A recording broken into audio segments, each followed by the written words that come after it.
friends, let's begin with chapter number 10, that is foreign trade in India. And ये आपका last chapter रहेगा, last minute revision, SYJC का last chapter. Start करते हैं.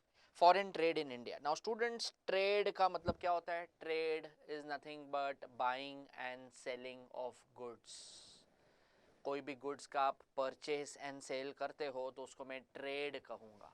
And trade internal भी हो सकता है, एक्सटर्नल भी हो सकता है. होम ट्रेड भी हो सकता है, फॉरेन ट्रेड भी हो सकता है. So if I do business with in country, it is home trade. But if I am doing business with other countries outside India, external trade, also known as foreign trade. So please remember, foreign trade can be both internal as well as external. Internal trade में same currency will be used, external trade में different currency will be used. So trade two parts, home trade that is domestic, दूसरा है foreign trade. तो home को हम internal बोलेंगे, foreign को हम external बोलेंगे. Home trade में भी you have retail trade, wholesale trade. Small quantities are bought and sold to direct consumers, a retail trade. Bulk quantities are brought and sold, wholesale trade. फिर foreign trade में export आता है. Export मतलब हम India में goods बनाएंगे, दूसरे country में सेल करेंगे. Goods will go out, money will come in. Import, दूसरे कंट्री से गुड्स हम खरीदेंगे, money will go out, goods will come in. And फिर है एंट्री पोर्ट ट्रेड. ये क्या होता है एंट्री पोर्ट ट्रेड? मैंने जैसे कि इंडिया ने जापान से क्या किया, इंपोर्ट किया, और वो प्रोडक्ट जापान से आए इंडिया में, इंडिया ने उसको प्रोसेस किया और फिर यूके में एक्सपोर्ट कर दिया. So I am buying some intermediate goods, some raw material, I am importing from Japan, processing it, selling it to UK. इसको हम लोग बोलेंगे entry port trade. So export, import, entry port trade आते हैं foreign trade में. So home trade means buying and selling of goods with in the country, that is trade between Maharashtra and Gujarat, Karnataka and Tamil Nadu. दो state के बीच में, दो city के बीच में trade हो रहा है with in country, also known as internal trade. Trade between two और more countries, foreign trade, also known as external trade. And import, export, entry port trade. Import trade means buying and selling of goods from foreign countries. Export means selling goods and services. And entry port trade में buying from one country and selling to other country. मैंने goods खरीदा Japan से, उसको थोड़ा process किया, थोड़ा final product बनाया, थोड़े बहुत चेंजेस यूके को एक्सपोर्ट किया. Role of foreign trade, what role foreign trade plays? Can I say optimum allocation and utilisation of resources. कि जिस कंट्री के पास बहुत रिसोर्सेज है, वो रिसोर्सेज हम हमारे कंट्री में भी यूज करेंगे एंड थोड़ा बहुत हम दूसरे कंट्री को भी सेल करेंगे, and other countries will sell their resources to us, so that there is optimum utilization. Increases investment and employment opportunity. Can I say so much of foreign money is invested in our country? Employment is created, people will get work, so many multinational companies are coming in our country. So बहुत सारे foreign companies India में setup होते हैं, उनके products export होते हैं India में. Availability of multiple choice, people will have many choice. Domestic goods होंगे हमारे पास, फॉरेन गुड्स होंगे, and we have to select which product we have to buy. So people will get many choice when comes to goods and services. मतलब देखो, HDFC bank भी है, HSBC bank भी है, सिटी बैंक भी है, ICICI bank भी है. सो कोलगेट है, पेप्सोडेंट भी है, पेप्सोडेंट है, पतंजलि भी है. So one foreign, one Indian. Brings reputation and increases the market share. So can I say foreign companies can sell their products in other countries and they can get their customers. हमारे बहुत सारे products दूसरे country में cell होते हैं, foreign countries के बहुत सारे प्रोडक्ट्स इंडिया में सेल होते हैं. So they get the market share. Market share means customers. Division of labor and specialization. People will be doing those activities in which they are best. They will be getting into specialization, quality production. Helps to earn foreign exchange. अब से example अगर India ने goods export किया है कहाँ पे, US में, तो यूएस से क्या आएगा इंडिया में, डॉलर आएगा. Dollar is nothing but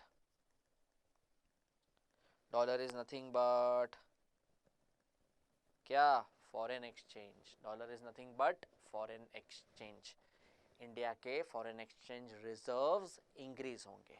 but अगर हमने बहुत इंपोर्ट किया तो रिजर्व्स कम भी हो सकते हैं. Price stability, because can I say because of good supply, many foreign products are coming in our country, so there will be good supply in the market, there will be easy availability of products, so price don't increase, price remains stable. जब भी goods का shortage होता है ना, scarcity होता है ना, तो price increase होता है. But can I say we have domestic goods plus we have foreign goods coming in our country, so there is enough goods available in the market which is able to meet the demand. Price remains same, almost same, stable. आइए देखते हैं composition of foreign trade. So India का share has been increased to 48.8%. Change in the composition of imports, mostly capital goods we are importing now. Change in the composition of export, we are exporting clothes, hardware, software. Increase in the volume and value of trade. Quantity भी increase हुआ है and value भी increase हुआ है, amount.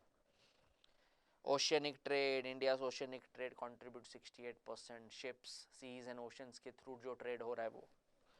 Development of new port, Visakhapatnam, Kandla, JNPT, बहुत सारे ऐसे ports हैं. Benefits of international trade, greater variety of goods available for consumption. Can I say we will be enjoying superior goods at low cost, variety of products, efficient allocation and better utilization.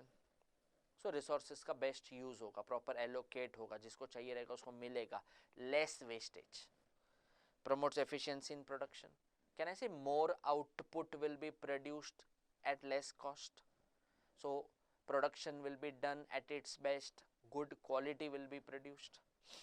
More employment, people will get job, because when we trade with other countries, so can I say we are opening the borders for them, so they will set up their business in our country, we will go and set up business in their country, more of job creation. Consumption at cheaper cost, price of goods will fall because they will be into bulk production.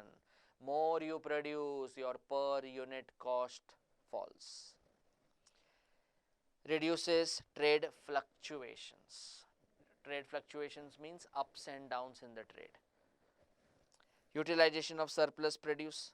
So if any country has more production or surplus production, over capacity, can they sell those products in some other country and realize the value?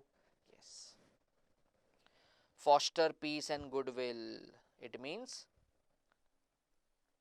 relations between two countries will improve.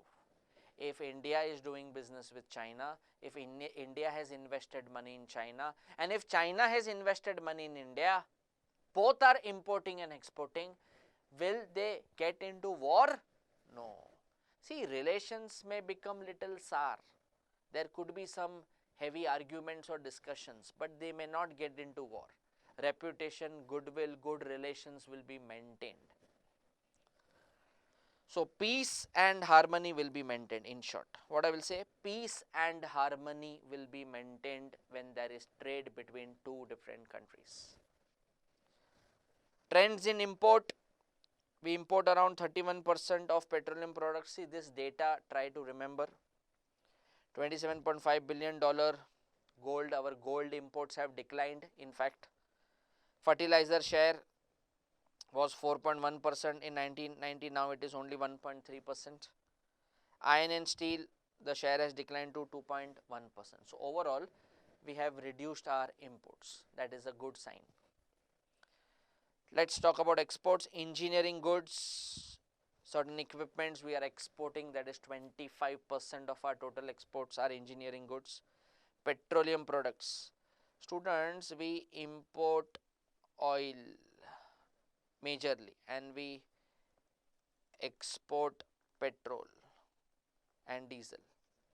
So oil is a crude oil, then we process it और फिर हम petrol diesel वो सब export करते हैं. Chemical and chemical products export is 10.4%. James jewellery कितना कर रहे हैं 13.3. Textile and readymade garment 11.3%. Students कोशिश करना ये डेटा आप याद रख सको. नो वरीज अगर याद नहीं भी रहता है, but please try to learn.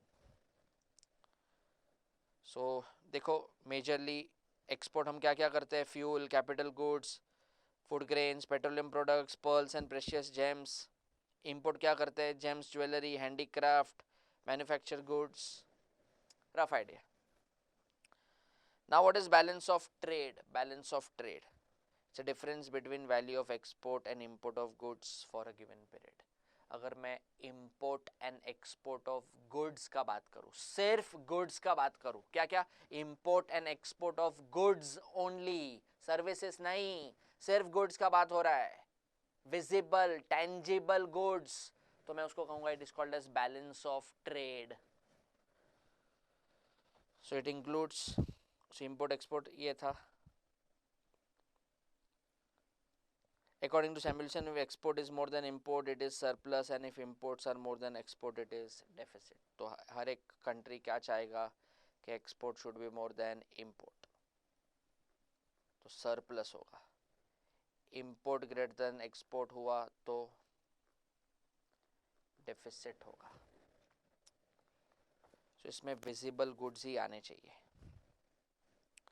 अब now what is balance of payment? First of all, it is a systematic record of all international transaction done between the home country and the foreign country. वापस क्या, balance of payment is a systematic record of all international transaction done between the home country and the foreign country. मतलब India जो दूसरे countries के साथ trade करता है, import export करता है, इन्वेस्टमेंट्स आते हैं, हम लोग इन्वेस्टमेंट्स करते हैं, वो सारा चीज़ बैलेंस ऑफ पेमेंट में रिकॉर्ड होता है. तो बैलेंस ऑफ पेमेंट में करंट अकाउंट होता है, कैपिटल अकाउंट होता है, रिजर्व्स होते हैं, and other firms in BOP, that is balance of payment. So it is balance of trade is nothing but difference between value of export and import for a given period, also known as international trade balance. Export greater than import, surplus. Import greater than export, deficit. अभी आपको मैं एक simple चीज बता देता हूँ. Balance of payment, normally balance of payment के दो साइड होते हैं. एक होता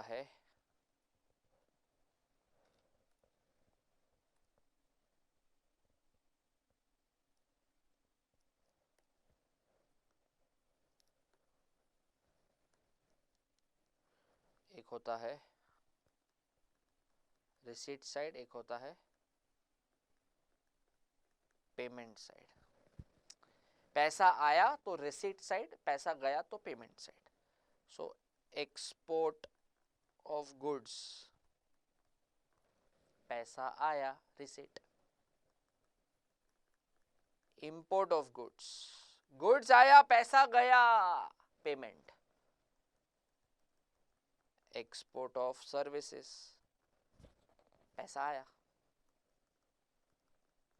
इंपोर्ट ऑफ सर्विसेज, पैसा गया. So please remember, export of goods, import of goods. First item है ना, फर्स्ट आइटम, इसको हम लोग BOT बोलते हैं, बैलेंस ऑफ ट्रेड, क्योंकि सिर्फ गुड्स का बात हो रहा है, विजिबल आइटम्स, टेंजिबल आइटम्स. उसके बाद मैं लिखूंगा प्रॉफिट, डिविडेंड, इंटरेस्ट रिसीव्ड. हमने कहीं पे इन्वेस्ट किया था तो प्रॉफिट्स मिले, डिविडेंड आया. लोन किसी को दिया था तो इंटरेस्ट मिला. Same profits, dividend, interest paid. फिर यूनिलैटरल रिसीट्स, यहाँ पे यूनिलैटरल पेमेंट। यूनिलैटरल रिसीट का मतलब क्या होता है? यूनिलैटरल रिसीट मतलब गिफ्ट, ग्रांट, चैरिटी, डोनेशन दूसरे कंट्री से इंडिया में आया। यूनिलैटरल पेमेंट मतलब gift, grant, charity, donation, scholarship हम लोग ने दूसरे कंट्री को दिया। हम लोग देते नहीं है लेकिन बोलने का दिया। यूनिलैटरल मतलब one sided.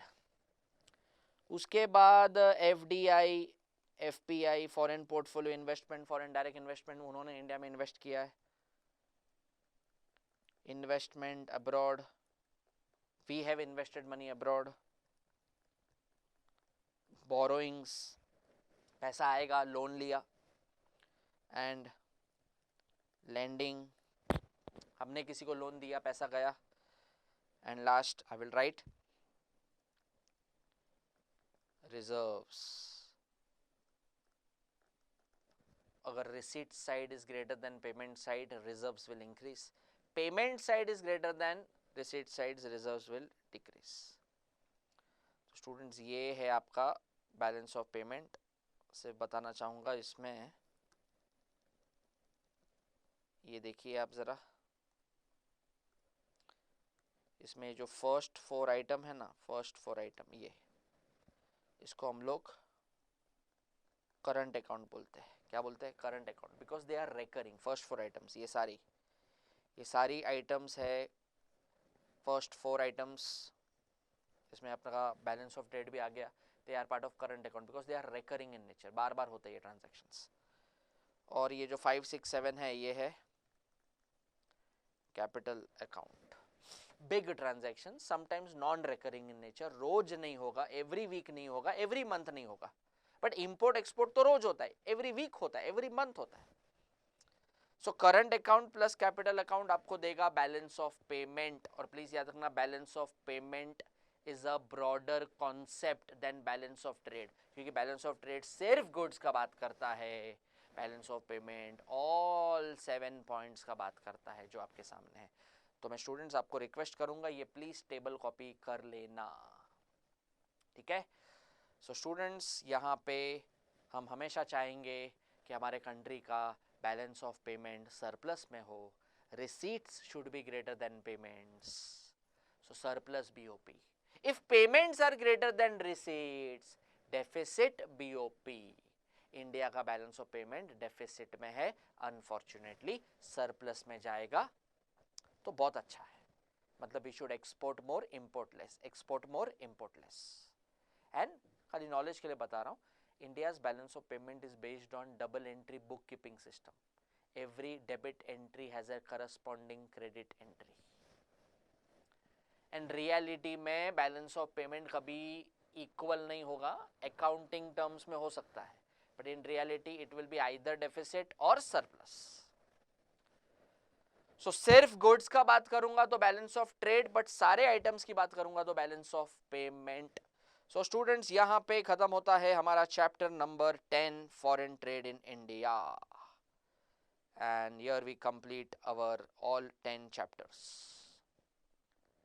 So thank you so much and I wish you all the very very best for your board exams. Thank you.